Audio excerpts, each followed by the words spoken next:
ప్రియమైన భార్య జిసామే, నా హృదయాన్ని కప్పి ఉంచే నా ప్రియమైన స్నేహితుడు.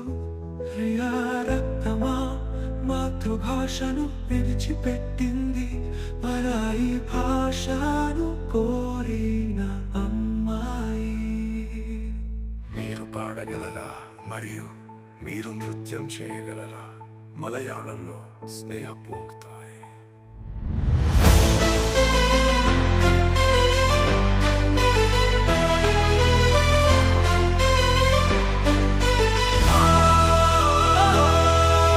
మాతృభాష అని అర్థం, వెళ్ళిపోయిన తుంచన్ అమ్మాయి.